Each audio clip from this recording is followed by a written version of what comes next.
Hello friends, today I am going to talk about the reforms which should be carried out by the ICI. Reforms needed by ICI for betterment of CA exams.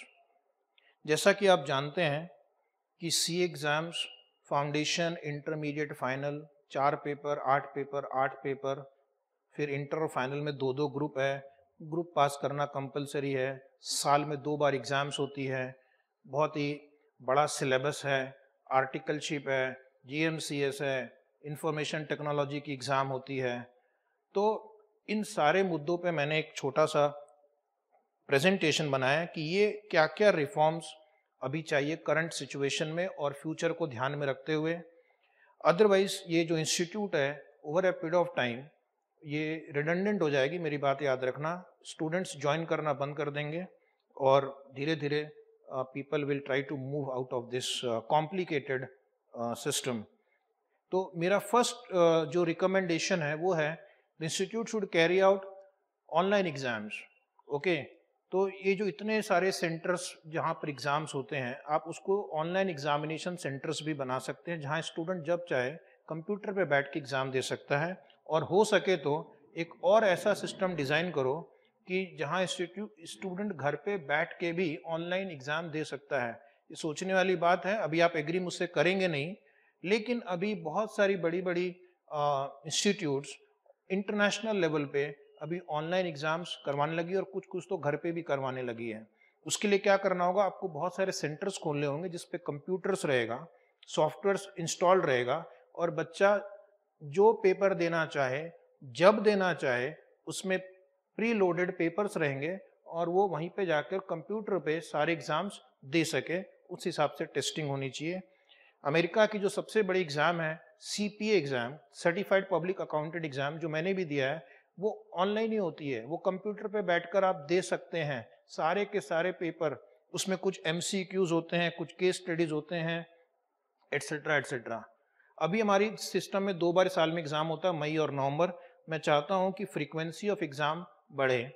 अगर हो सके तो ये साल में 6 बार होनी चाहिए, हर 2 महीने बाद एग्जाम होनी चाहिए। स्टूडेंट को अपॉर्चुनिटी दी जानी चाहिए कि वो अपना परफॉर्मेंस 2 महीने बाद भी इम्प्रूव कर सके। उसके लिए उसको 6 मंथ्स की वेटिंग पीरियड नहीं चाहिए। और ये दोनों पॉइंट 1 और 2 कनेक्टेड है। अगर आप ऑनलाइन एग्जाम करोगे तो आपका रिजल्ट्स भी आप बिल्कुल 10 से 15 दिनों में डिक्लेयर कर सकते हो, क्योंकि फिर मैनुअल चेकिंग, मैनुअल इंटरवेंशन का काम बहुत ही मिनिमम हो जाएगा and you can declare the result fast. The student can appear the exams faster. Okay, and it is possible. America में साल में 8 महीने एग्जाम्स होती हैं। साल में 8 महीने, सिर्फ 4 महीने एग्जाम्स नहीं होती है, बाकी 8 महीने एग्जाम ओपन रहती है। कभी भी आओ, कोई भी पेपर आओ और आप अपना एग्जाम दे सकते हैं। तो वो कर सकते हैं तो हम भी कर सकते हैं। हमारे पास भी रिसोर्स हैं और सिर्फ एक विल पावर की जरूरत है। उससे क्या होगा, ये पूरे का पूरा एग्जाम सिस्टम रिफॉर्म होगा, स्टूडेंट की वेटिंग टाइम कम होगी, अपनी इंडस्ट्रीज को इतने जो प्रोफेशनल्स की रिक्वायरमेंट है वो फुलफिल होगी। नेक्स्ट है, आपका सिलेबस कंप्लीटली ओवरऑल करने की जरूरत है, फाउंडेशन से लेकर फाइनल तक। ओके, बहुत सारे रिडंडेंट टॉपिक है, आउटडेटेड टॉपिक्स हैं, उनको आपको निकालना होगा। जो सिर्फ करंट मार्केट की रिक्वायरमेंट है उनको ध्यान में रखते हुए, जो इंटेलिजेंस को टेस्ट करे, ना कि आपकी मेमोरी को टेस्ट करे, वैसे सब्जेक्ट, वैसे टॉपिक होने चाहिए। ओके, मैं यहाँ पर फिलहाल डिटेल में नहीं जाऊँगा, आप सब अपने सजेशन इंस्टीट्यूट को भेज सकते हैं। बहुत सारे टॉपिक रिडंडेंट हैं, डुप्लीकेशन ऑफ वर्क है। इंटर में भी टैक्स पढ़ाते हैं, फिर फाइनल में उसको रिपीट करते हैं। इंटर में ऑडिट पढ़ाते हैं, फिर फाइनल में रिपीट करते हैं। उसके बाद वो इंफॉर्मेशन टेक्नोलॉजी आप प्रैक्टिकल भी करवाते हो, इधर उसके सिलेबस में भी रखे हो, और वो सिलेबस हर 3-4 महीने बाद दिखता आउटडेटेड हो गया है। फाउंडेशन में कई सारे टॉपिक जो है वो रिडंडेंट है, उसको निकालने की बहुत बहुत जरूरत है। Keep concentrating on core areas only. उसके अलावा नंबर ऑफ सब्जेक्ट्स भी आपने दुनिया भर के बढ़ा रखे हैं। ठीक है, फाउंडेशन में वैसे तो बोलते हैं 4 हैं, लेकिन एक्चुअली सब्जेक्ट 6 हैं। इंटर में वैसे तो मैं बोलता हूँ 8 पेपर है, लेकिन उसके अंदर अगर जाएं तो करीब 10-12 सब्जेक्ट हो जाते हैं। राइट, बहुत सारे सब्जेक्ट हमारे CA के लिए कोर नहीं है, उस पर स्टूडेंट की बहुत टाइम, बहुत एनर्जी जाती है कई बार कोर सब्जेक्ट में वो कॉम्प्रोमाइज करके नॉन कोर सब्जेक्ट में फोकस करता है कि ताकि वहां मैं स्कोर कर सकूं। ठीक है, जैसे फॉर एग्जांपल एक सब्जेक्ट है स्ट्रेटेजिक मैनेजमेंट, मुझे पता इंपॉर्टेंट है, लेकिन उसको 50 मार्क का वेटेज देना, उसके साथ एक EIS ऐड करना और वो पासिंग होना जरूरी है, तो बच्चे की कितनी एनर्जी वहां चले जाती है। आप इसको कट करके देखो, सोचो जरा, आउट ऑफ द बॉक्स जाकर देखो। और भी ऐसे एरिया है, फाउंडेशन में कुछ सब्जेक्ट है जिसको आप कट कर सकते हैं, फाइनल में कुछ सब्जेक्ट है जिसको आप रिड्यूस कर सकते हैं। हमारे यहाँ टोटल करीब 20 सब्जेक्ट हैं। CPA के एग्जाम में सिर्फ और सिर्फ 4 पेपर है। सोचो 20 वर्सेस 4, उनकी डिग्री की भी अहमियत है और हमसे बहुत ज्यादा है।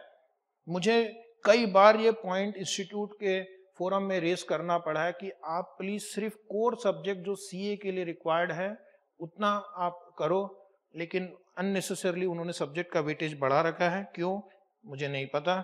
नेक्स्ट इज आपकी स्टडी मटेरियल की क्वालिटी बहुत बहुत इंप्रूवमेंट की जरूरत है। बहुत सारी आउटडेटेड चीजें हैं, बहुत सारे गलत कैलकुलेशंस हैं, प्रेजेंटेशन का जो फॉर्मेट है बहुत पुअर है, sufficient number of case studies नहीं है। ठीक है, आपने केस स्टडीज के पेपर लाए CA फाइनल में, लेकिन गिने चुने सिर्फ केस स्टडीज हैं हमारे पास में। आप पोर्टफोलियो मैनेजमेंट वगैरह पे सिर्फ गिने चुने कुछ क्वेश्चन हैं, वो भी उसमें बहुत सारे रिडंडेंट हैं, बहुत सारे गलत भी हैं उसमें। मैं बुराई नहीं कर रहा हूं, मैं कहाँ कहाँ आपको इम्प्रूवमेंट करना है आपको मैं बता रहा हूं। उसके बाद ये जो मैंने पहले कहा, result in exam declaration time, अभी फाइनल के रिजल्ट आने में 65 to 70 डेज लग जाते हैं और इंटरमीडिएट के रिजल्ट आने में 75 to 80-85 डेज तक लग सकते हैं। जब तक उसका रिजल्ट आता है सिर्फ अगला एग्जाम 2-2.5 महीने बच जाता है, तो उसके प्रिपरेशन में उसको उतना फिर से टाइम नहीं मिल पाता। अगर आप ऑनलाइन टेस्टिंग चालू करेंगे, कंप्यूटर बेस्ड टेस्टिंग चालू करेंगे, तो मुझे पूरी उम्मीद है नंबर ऑफ सब्जेक्ट्स घटाएंगे, सिलेबस थोड़ा सिंप्लीफाई करेंगे, तो मुझे पूरी उम्मीद है कि जो एग्जाम का जो रिजल्ट डिक्लेरेशन टाइम है वो धीरे धीरे घटते घटते घटते आप उसको 15 दिनों में ला सकते हैं। इट्स नॉट वेरी डिफिकल्ट, और उससे स्टूडेंट को प्रिपरेशन में और मदद मिलेगी। और एक चीज जो मैं रिकमेंड कर रहा हूं वो है possibility of exam on demand.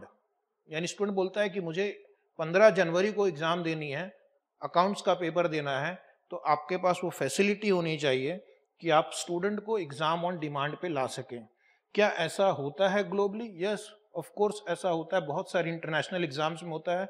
और मैं एक बार फिर रिपीट करूंगा कि CPA के एग्जाम में आप साल में 8 महीने एग्जामिनेशन ओपन है, आप किसी भी दिन कोई भी पेपर दे सकते हैं। 2 पेपर के बीच में भी आप चाहें तो 4 दिन, 6 दिन, 1 महीने का गैप भी रख के दे सकते हैं। मैंने खुद CPA के एग्जाम में 4-4 दिन के गैप में मैंने 4 पेपर दिया था, और मैंने पेपर की सिक्वेंसिंग भी खुद डिसाइड की थी, टाइमिंग भी खुद डिसाइड किया था, और सेंटर भी खुद डिसाइड किया था। और ये पॉसिबल तभी हो सकता है आप ज़्यादा से ज़्यादा कंप्यूटर बेस्ड टेस्टिंग की सहूलियत आप प्रोवाइड करें स्टूडेंट को। Okay, more and more focus should be on case study paper rather than simply the rote learning. ठीक है, डायरेक्ट क्वेश्चन आप पूछते हैं, राइट फीचर्स ऑफ दिस, बच्चा रट के चला जाता है, उसके टीचर भी उसको कथा सुना के याद करवा देते हैं। लेकिन आपको क्या करना है, ज्यादा से ज्यादा केस स्टडी जहां पे डायरेक्ट आंसर्स नहीं पूछा जाएगा, बच्चे को केस स्टडी को एनालाइज करना है, और वो आप फाउंडेशन से स्टार्ट करो, फाइनल तक रखो। यानी छोटे छोटे भी भले केस स्टडी हो, लेकिन उसमें बहुत सारा बच्चे को एनालिटिकल स्किल जो है वो आप टेस्टिंग करो, तब जाकर हम एक अच्छे CA को प्रोड्यूस कर पाएंगे। अभी जो मार्केट में क्वालिटी आ रही है वो आपके सिलेबस को रिप्रेजेंट करता है, मैं उसके ऊपर और कुछ नहीं बोलूंगा। बहुत सारे अननेसेसरी टेस्टिंग आपने डाल रखे हैं CA के सिलेबस में। ठीक है, कई सारी इंफॉर्मेशन टेक्नोलॉजी की टेस्टिंग है, कई सारे GMCS और उससे मिलते जुलते कई सारे नाम है जो मुझे भी पता भी नहीं है, और उसके अलावा फाइनल के स्टूडेंट को कुछ कुछ टेस्ट करने के लिए आप लगवा रखते हैं। बेचारा आर्टिकलशिप पे ध्यान दे, पढ़ाई पे ध्यान दे, अपने करियर पे फोकस करे, या ये बहुत सारी जो अननेसेसरी एग्जाम का आपने उसके ऊपर प्रेशर डाल रखा है उस पर वो ध्यान दे। मुझे लगता है इन सभी को आप एक क्लब करो और एक फाइनल टेस्ट करो उसके फाइनल एग्जाम के बाद, बीच में उसको आप बीच बीच में डिस्टर्ब ना करें। Let him focus on his studies, let him pass the exam. सारे टेस्ट को कन्वर्ट करके अगर रखना चाहते हैं तो मेरे हिसाब से उसकी जरूरत नहीं है, रखना चाहते हैं तो आप एक टेस्ट रख सकते हैं। वैसे भी वो आर्टिकलशिप कर रहा है तो उसको बहुत प्रैक्टिकल एक्सपीरियंस अभी मिलता ही है, प्रेजेंटेशन मिलता ही है उसको कैसे करना है क्लाइंट के सामने, और उसके लिए उसको इतना टाइम अलग से वेस्ट करने की जरूरत नहीं है। ओके, एक और रिकमेंडेशन मैं करूंगा जो out of the box thinking है। करीब पिछले 60 सालों से ये 2 ग्रुप का सिस्टम चल रहा है, ग्रुप 1, ग्रुप 2 इंटर में और फाइनल में, और उसके बाद आपको ग्रुप पास करेंगे पूरा एवरेज 50% तो ही जाकर आपको उस ग्रुप से छुटकारा मिलता है। क्या ये सिस्टम जरूरी है? अभी भी जरूरी है? मेरे हिसाब से नहीं। अभी इसमें बहुत बड़ा ड्रॉबैक है। एक स्टूडेंट को मिला 50 इंटू 4 सब्जेक्ट्स, 200 पास हो गया। एक को मिला 59, 59, 59 और एक चौथे पेपर में मिल गया उसको 39। अब इसका टोटल 200 से तो बहुत ज्यादा है, लेट्स से 228 है, लेकिन एक सब्जेक्ट में 39 आ गया, 40 से कम आ गया। अब उस बेचारे को चारों पेपर पूरा लिखना पड़ेगा, और जिसके 50 50 50 50 आए वो बच्चा आगे बढ़ जाता है। तो ये काफी बड़ा बर्डन है हमारे स्टूडेंट्स के ऊपर। मेरा यहाँ पे रिकमेंडेशन है, आप ये ग्रुप सिस्टम निकाल दो। एक बार कोई बच्चा एक सब्जेक्ट पास हो गया, वो उसको अगले 5 अटेम्प्ट तक उस सब्जेक्ट को आप मुक्त कर दो उसको। अगर अगले 5 अटेम्प्ट में वो बाकी नहीं निकाल पाता है सब्जेक्ट, तो फिर मे बी उसको आप वापस रिवाइव कर सकते हो। अगर आपको लगता ही नहीं ग्रुप जरूरी है, तो मुझे लगता है कि फिर आप अभी 8 पेपर है टोटल, उसको 4 ग्रुप में आप डिवाइड कर दो। 2 पेपर का एक ग्रुप बनाओ, न कि 4-4 पेपर का एक group. That is big problem for the student. Okay, her student अलग अलग लेवल ऑफ इंटेलिजेंस लेकर आगे बढ़ता है, सारे स्टूडेंट एक समान नहीं होते हैं। इसलिए आपको इस चीज का भी ध्यान रखना है कि हमारे स्टूडेंट की कैपेबिलिटी सबकी एक जैसी नहीं है, तो सबको अलग अलग मौका मिलना चाहिए। जिसको 4 पेपर देना है वो 4 पेपर दे दे, जिसको 2 देना है वो 2 पेपर दे दे, कोई दिक्कत नहीं है। आप एक ही रेस में हाथी को और चूहे को और चींटी को और सांप को और शेर को सबको बैठा देते हैं, ठीक है, और आप एक्सपेक्ट करते सब एक जैसा परफॉर्म करें, तो दैट्स वेरी डिफिकल्ट, राइट। सो आप ग्रुप सिस्टम या तो हटा दो या फिर रखो और 4 ग्रुप कर दो। तो ये मेरा रिकमेंडेशन है। जो लोग इस लेक्चर को एंड तक सुन रहे हैं, प्लीज आप इसको शेयर करो, और मेरे यूट्यूब चैनल एएस फाउंडेशन को आप सब्सक्राइब करो। मैं और ऐसे वीडियो बनाऊंगा जो आपके काम का होगा, और भी लेक्चर्स मैं अपलोड करूंगा जो आपके बहुत काम का होगा। Thank you very much.